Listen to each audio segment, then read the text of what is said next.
Hello and welcome back to the GamesIndustry.biz Best Place to Work Awards session for the UK, sponsored by Amicus, Hutch Games, Playground Games and Games London, all the games. If you've missed any of our previous panels on diversity and inclusivity, environmental issues and climate change, or mental health and wellbeing, you can still watch them. Just visit our YouTube channel, or you can download them all as podcasts via your podcasting platform of choice. This is our final session before the awards themselves, and it's become a bit of a tradition here at the Best Place to Work Awards. We're going to interview the winner of the Best Boss Award from last year's event. And that person was none other than Gareth Edmondson, Studio Director at Creative Assembly. Hello, Gareth. How are you doing? Hi there, Chris. Yeah, all right. Thank you. Congratulations. How does it feel being the UK's greatest games industry boss? Have you had has it been a year of being praised as you walk down? I guess you haven't walked down the street. No, I haven't walked down the street much, but yeah. Also, it was a little. I was a little embarrassed by it because I was only in the role for a couple of months when it was announced. So I feel like, of course, standing on the shoulders of giants at Creative Assembly anyway, but also, yes, I'd only just taken over, so perhaps those that had gone before me were more deserving. But anyway, the Best Boss Award isn't just for the person in charge of the whole company. It's often, it can be someone who's a little lower down the in senior management of some description, which you've been doing. You've been a long time, which is actually how I was going to start this conversation. Because how did you sort of talk about your games industry journey? Tell us about it. How did you get into this this business? Yes, okay. It started in around 1997, 98. So originally I'm actually a civil engineer, construction and so on. And but my brother in the 80s started a little studio called Reflections that when he was at school, and I was sort of interested, but I was a little bit younger than him, and I went off and did other things. And then after a few years in my career in engineering, we were chatting one day, and he'd grown the studio to about 20 people, I think, and he was looking for some project management expertise, and that's what I was doing in engineering. So we sort of had a bit of a think about it, and said, "Oh, maybe I can come and help." So that's what I did, and that was when Driver One was sort of an early prototype way back then, and that's kind of where I started. So that studio was let's say about 20 people. We grew to about 40 to make Driver One, which was released in 1999, and then I was there for quite a number of years as sort of a production manager, that sort of thing, and then eventually took over the running of that studio, and then the studio ultimately was owned by Ubisoft. So I worked leading that studio for a while with Ubisoft, and then moved on to do some other things. I had a go at doing our own thing with a small group of other people in mobile, which we had a small studio and some publishing in the mobile business. We ended up being pretty crushed by the competition when everyone was spending $1 million a day on free-to-play marketing, and we were able to spend $20,000-$30,000 or something. So it was quite a humbling experience, and then I moved on to Creative Assembly after that, and that was 5.5 years ago now. And I joined Creative Assembly as COO, so looking after operations and finance and so on, and eventually studio director last year. Did you always want to run your own studio? Was that the dream from the start, or when you got into it? Not particularly. I was always fascinated by the industry because I was sort of very close to it right from the very start with my brother. And a couple of his friends, coding on BBC micros, at home, and I was always fascinated by it and always loved playing games. But I also didn't particularly have, I'm not a programmer, I'm not an artist, and I didn't know really how I could get involved at that early stage. And so running a game studio wasn't particularly an ambition that I sort of saw. But then as I got more and more involved, and as I saw how games got made and how, and as teams grow, and how the importance of the creative collaboration and how people work together, it sort of dawned on me that actually I really want to continue in this, for one thing, but also what can we do to continually create? It's such an interesting business to be involved in. So it was kind of not an original ambition, but probably became one as I went along. It's quite different. Reflections when it was 20 people, and I think Creative Assembly are what, nearly 1,700. I don't know. Well, yeah, 826 or thereabouts as of today. The challenges must be radically different. Yeah, absolutely. Yeah, and of course the industry's changed significantly in that time as well. Well, a dozen times. Well, I mean, let's talk about, because you say you're kind of new, although you're not new to running a studio, you are new to sort of running Creative Assembly. Now you're the studio director at CA. How have you found that? Yeah, it was a sort of fairly careful transition over a period of time, because I've been here quite a while, and I started to get involved in the day-to-day a couple of years ago. But then when I did sort of finally and formally take over in April 2019, of course we'd just gone into national lockdown. So I had quite a lot of plans for what we were going to do and further growth and so on, but that priority switched pretty dramatically into dealing with a global pandemic and a crisis. It wasn't something that any of us thought we'd ever face. So focus switched. But once we've got sort of through the initial stages of that, well, then we've got different challenges because of that. But nevertheless, the sort of ambition remains the same. Yeah, it was quite different to how I expected, but not because of anything other than really the situation with the global crisis than anything else.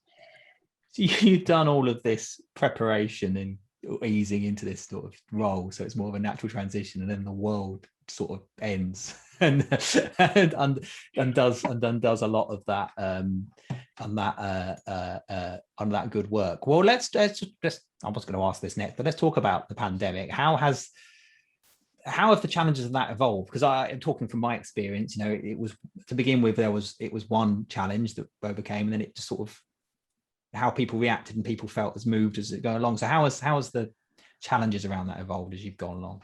Yeah, I mean, it has evolved. I think early on it was all about crisis response. So immediately we needed to get everyone safe. So we put everyone working from home about a week before the full UK lockdown happened. But we also then needed to very quickly get into getting everyone able to work from home, and so that was all about sort of crisis response. But that was over quite quickly, because there's nothing like focus around an issue like that to try to resolve. But our support teams, our IT teams and our support teams were just incredible at that time in getting everyone home, getting them safe, getting them working and operating. So we quite quickly then moved into a period of supporting people, and that then became more about looking at reacting to individual needs. So we very quickly started to learn, well, of course, childcare is an issue, so we need to be flexible around people's childcare commitments. Certain disciplines were experiencing quite severe remote technical issues and all sorts of inefficiencies and so on. So that then became sort of another phase, which was more about individuals, and then moving forward, then we've had sort of quite a big focus on building and maintaining, of course, our social connections and providing the best well-being support that we can. So, I do a weekly live stream to the whole studio. I've done that pretty much every week since the beginning of lockdown. Doesn't matter if we haven't got a project update. I'll just helps me, connect to everyone. I'll talk about new initiatives or whatever. But at the same time, we're onboarding new people. We have to, the social connections and the connectivity between people is super important to Creative Assembly and our culture. So trying to maintain that as we've gone along has been one of the big challenges. And we've had some successes as well. Of course, we've released quite a lot of stuff whilst we've been all working remotely. We've released some DLC for Three Kingdoms.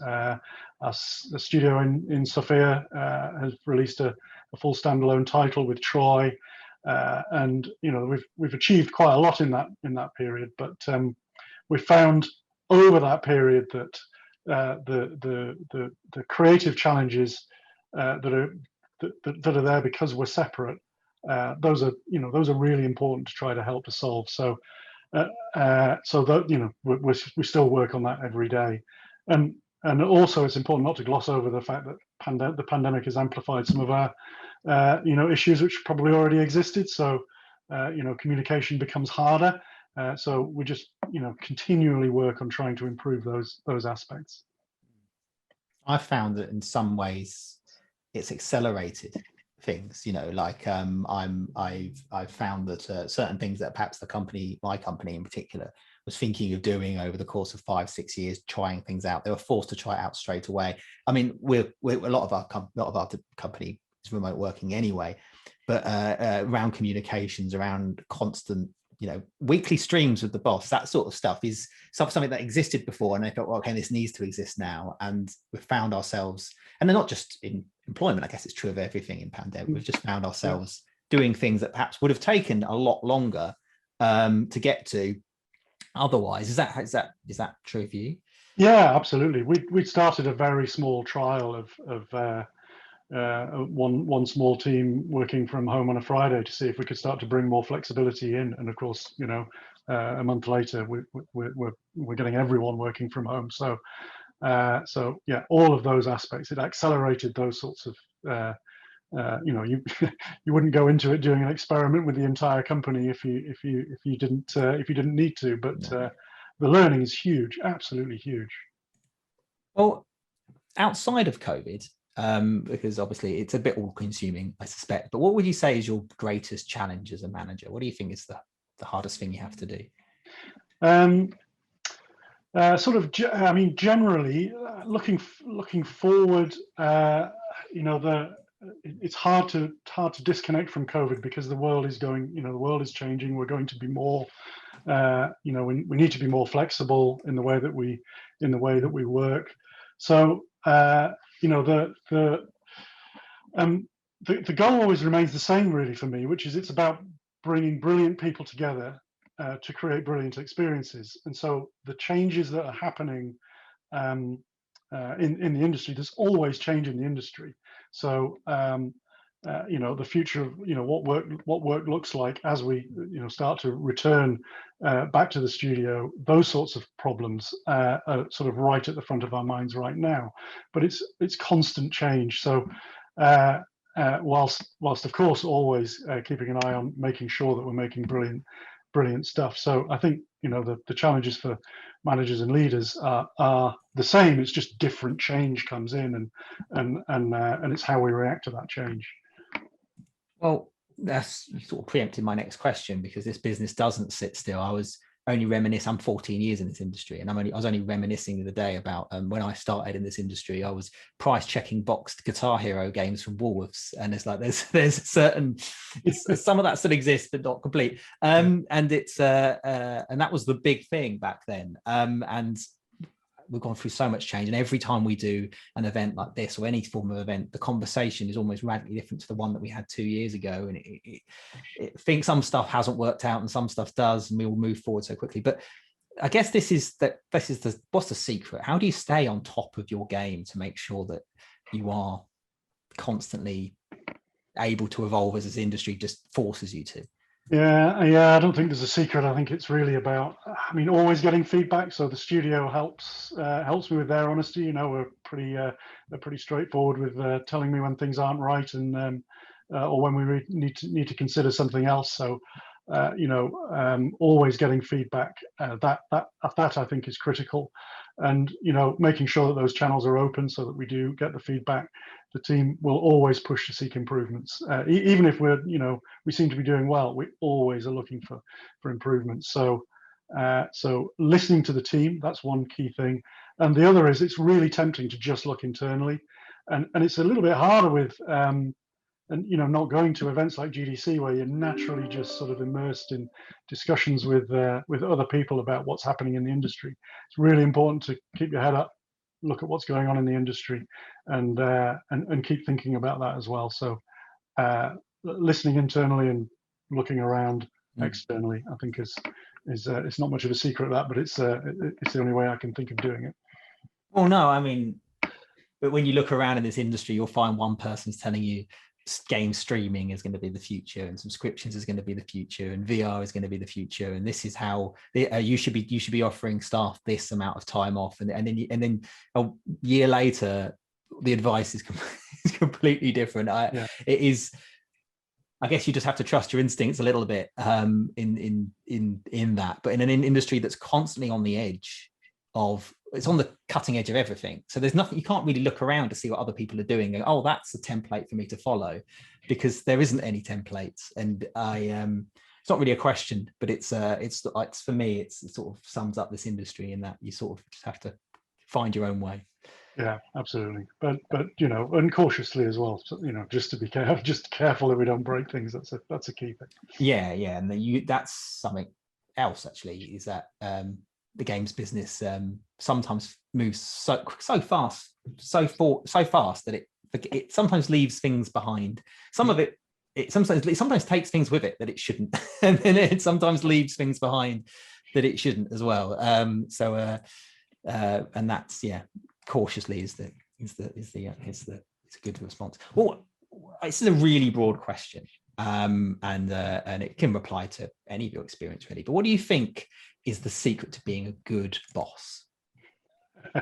Yeah, there's lots of answers to this, I suppose. For me, authenticity, integrity, and empowerment would be three things that I would, always look for in the leaders around me as well. So I think super important to be honest about the challenges we face. We've got to, understand that we can't always solve every problem right away, but it's a continual strive for improvement, and just being honest about those problems, as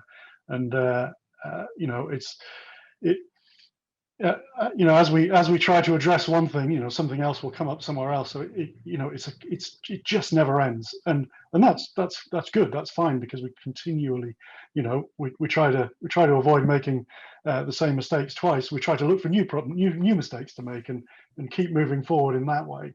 But continuously striving for that I think is absolutely key. Listening, and I mean really listening. So, even if we don't have solutions, just taking time to hear what the teams are saying, or even more importantly, what they're not saying.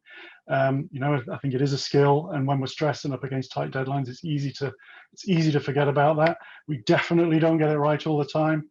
All of this stuff we don't get right all the time, but the intention is to continue to improve on this stuff, and continually learn from the people around you. Always seek ways to improve and support and develop. And just on empowerment, trust is really important. Now we of course don't want every person involved. It's not practical to have every person involved in every decision, but trying to get that balance right, where our teams are genuinely empowered to make the decisions to impact the experiences they're creating, but fits into the overall vision of the direction of the studio or the franchise or whatever. Empowerment is really, really important. So as again, of course, we don't always get that right all of the time, but it's game development is this amazing collision of different talents and skills. It consistently amazes me how people come together to create these experiences. So and we see so much of that talent at CA. So my goal really is to nurture that talent and see it realized. That's my job. Wow, that's great. I'm lost for words. I don't know if that's a good thing or not. Well, I mean, it's so much more advanced than me. I don't really have anything I can add. And Creative Assembly do so many cool things. The frequent winners of these awards, and with all your new initiatives and ideas and concepts, and working with students and stuff that you do for charities, and the things that you do with mental health and well-being and all this sort of stuff. And it every year it's like, oh, here's something else new and major that CA's trying out, and this is what we did from last year and changed for this year. And you can see that in I can see that in doing these awards. Excellent. I'll ask one more question, although it might end up becoming more, who knows. What do you see as sort of the challenges of the future for game development leaders such as yourself? I think it's along the same lines as some of the things I've already been saying. Really, in a way, it's the same as always. So our goal is to bring brilliant people together to create brilliant experiences for our players. But the constant is, so that's the constant, but it's always changing. That's also a constant. Everything is always changing. So what the future of work looks like, gamers' expectations are rising, what the disruptions are that are coming in business models, technology, etc., etc. So I think it's back to the question that you asked me before, that I see as key management challenges. It's all of those, the constant change, but a singular focus on brilliant people together creating brilliant stuff. And that is why this industry and my role is just so endlessly fascinating. So I kind of relish that. I relish that really, because it's if there's one thing that's interesting, it's constant change. Well, yeah. Well, it doesn't. I mean, we're such a young industry, really, by standards, by other industry standards. The idea, even things like the makeup of our studios and our teams, whereas before most of it, I suspect most studios are getting older, right, in many ways, and there's a lot more people now with kids and families, and that changes how you have to approach running things. And so it's not just the industry that's constantly changing, it's the makeup of who are making these games. And because we were so young for so long, talking about your brother setting up a studio sort of at the beginning of things, now here you are, sort of a $1 billion industry business that it is not today. Yeah, so it's not really a question, but I thought as great answers. Thank you so much for your time, Gareth. Congratulations on your win, the last Best Place to Work Awards, and I hope we'll see you at a future one very soon. All right. Well, thank you very much. Thanks for your time. That is it for our Best Place to Work Awards sessions. Next up is the Best Place to Work Awards UK ceremony itself, where we will reveal the best employers in the UK games industry. You won't want to miss that. See you soon.